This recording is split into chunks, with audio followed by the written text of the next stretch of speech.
new facilities. I don't think we could have that much language be leeway. to provide facilities at X number of square footage? We would have to get with our bond council Would to it have to be determine more that. specific than that? I think it would. That's, I think one of the things was that they, in the first CGL report, by not putting the jail in the current location, was to not have to get into that discussion at this moment. The Yes. question is going to be asked. Judge, I've got a feeling a $109 bond issue is going to be a tough sell, which I'm all for. I think if you come up and say, well, we got a $109 bond issue, which we really want you, but we're going to issue COs on top of that, I think it's going to be a much harder sell for the bond issue, because people are going to say, well, if I commit to $109 million, I basically have no limit. You know, what's going to happen on that? right. And so I think that we should be very leery about doing something like that. And if we're going to do something for the sheriffs, and to me, I'd rather have new construction, because anytime you buy an existing building, it does not suit it. You have terrific things. When you start from scratch, you have it. I would be much better supporting this bond issue, getting it done, and then in a year or two, doing a bond issue if that's what's necessary for the sheriffs and the department that are specifically built with exactly our specifications that we need.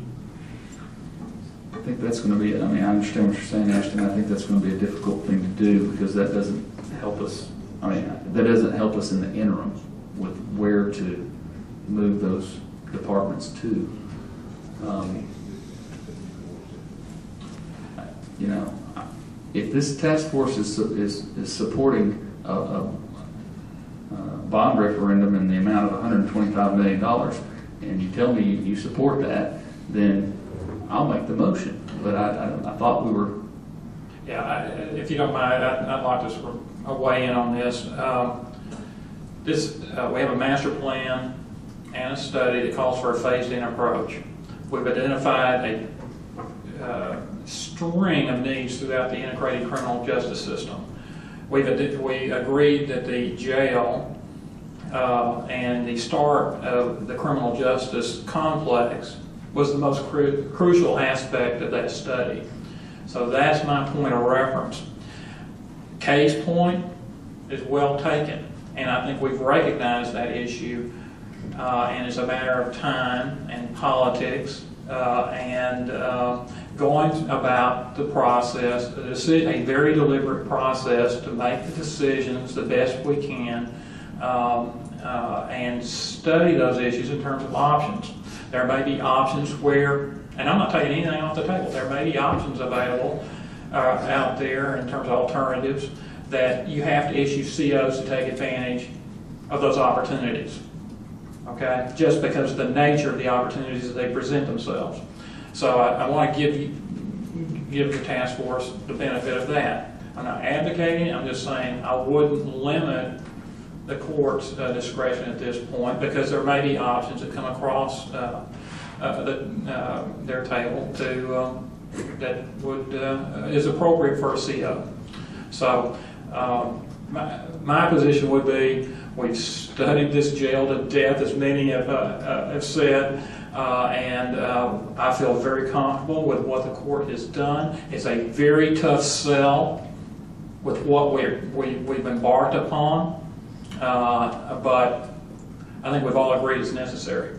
So we got to get out there and get the job done, and I would encourage the court and the task force to go hand in hand to the community and say, this is the right thing to do, and the politics will take care of themselves.